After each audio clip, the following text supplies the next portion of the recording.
你有没有遇见过这样的人？无论别人说什么，他都会在第一时间就提出反对意见，或者对别人的提议进行否定。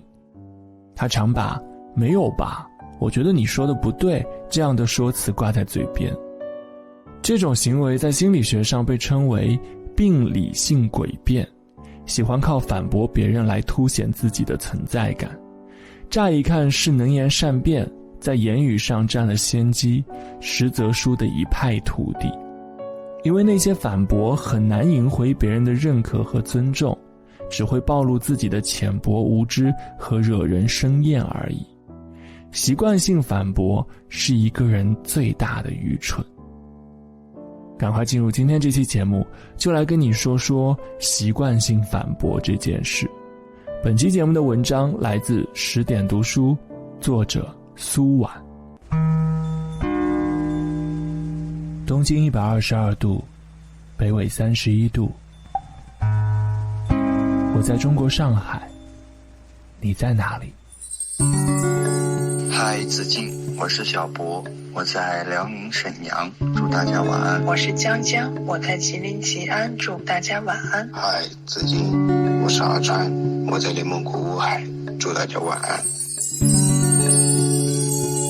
嗨，你好，我是子敬，这里是深夜治愈所，我和你的治愈星球。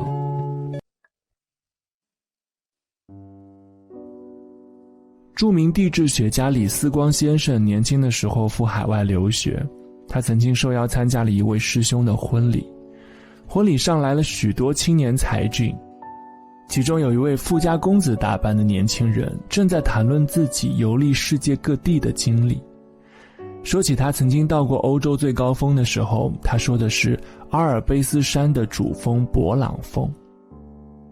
可其实欧洲的最高峰并非勃朗峰，而是鄂尔布鲁士峰。听到这里，李思光立马就站起来反驳，两个人争得面红耳赤。就在僵持不下的时候，李思光看见了自己的教授，于是就立马向他求助。富家公子显然也认得这位教授，认可他的博学多才，欣然同意请他来做决断。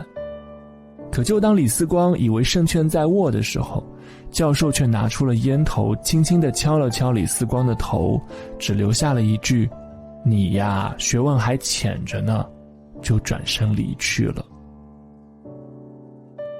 李思光满脸震惊，不敢相信是自己记错了。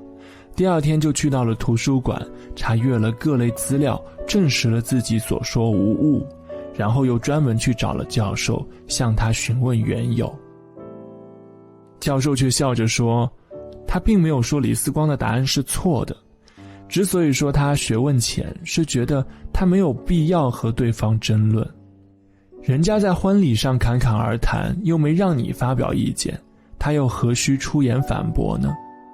即便李思光说的对，也未必能够改变那位富家公子的固有认知，那争论又有什么意义呢？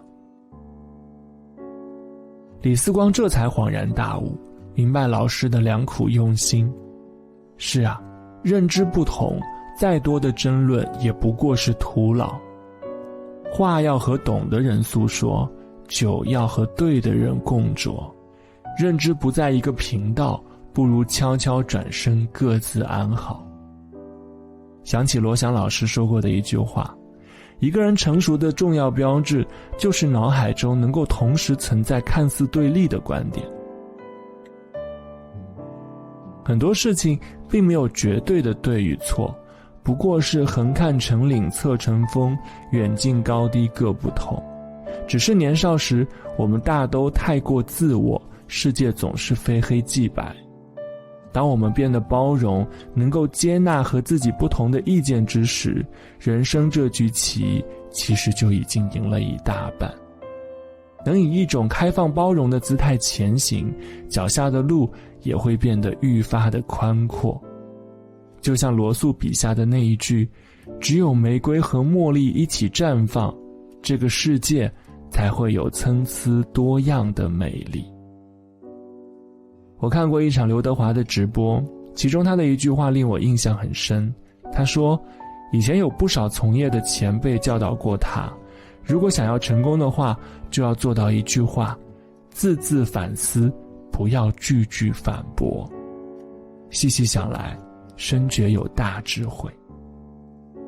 人这一辈子啊，难免听到有一些不中听不顺意的事，反驳是本能，能克制住反驳欲却是本事。愚者用言语辩驳，智者在沉默回击。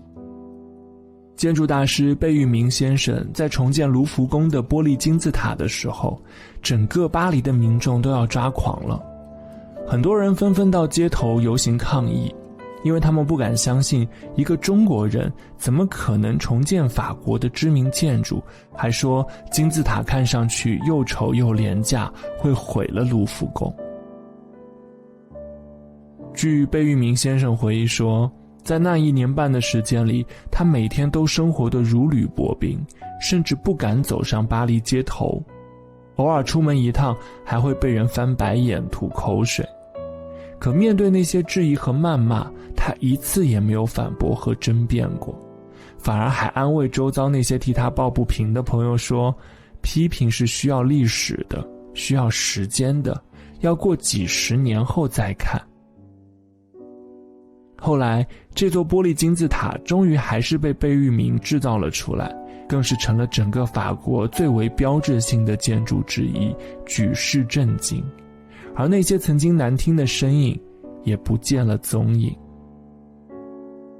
我很喜欢乔布斯说过的一句话，只要利益不产生冲突，别人讲的话一般不需要反驳。世界何其大，想法何其多，何必非要和不同频之人论个高低对错呢？你有你的繁花似锦，我有我的自在安静，互不干扰就好。那些无谓的争辩只会让人输掉了心情，耗尽了精力，疲惫了自己。往后余生，不如用沉默去代替反驳，多一分理解，少一分执着，不求强融，去尊重和接纳每一分的不同吧。做一个嘴拙之人，收敛好自己的反驳欲，活得从容且淡定。愿有朝一日，那些所有曾经让你想反驳、觉得愤愤不平的事情，你都能够云淡风轻地笑着去回应。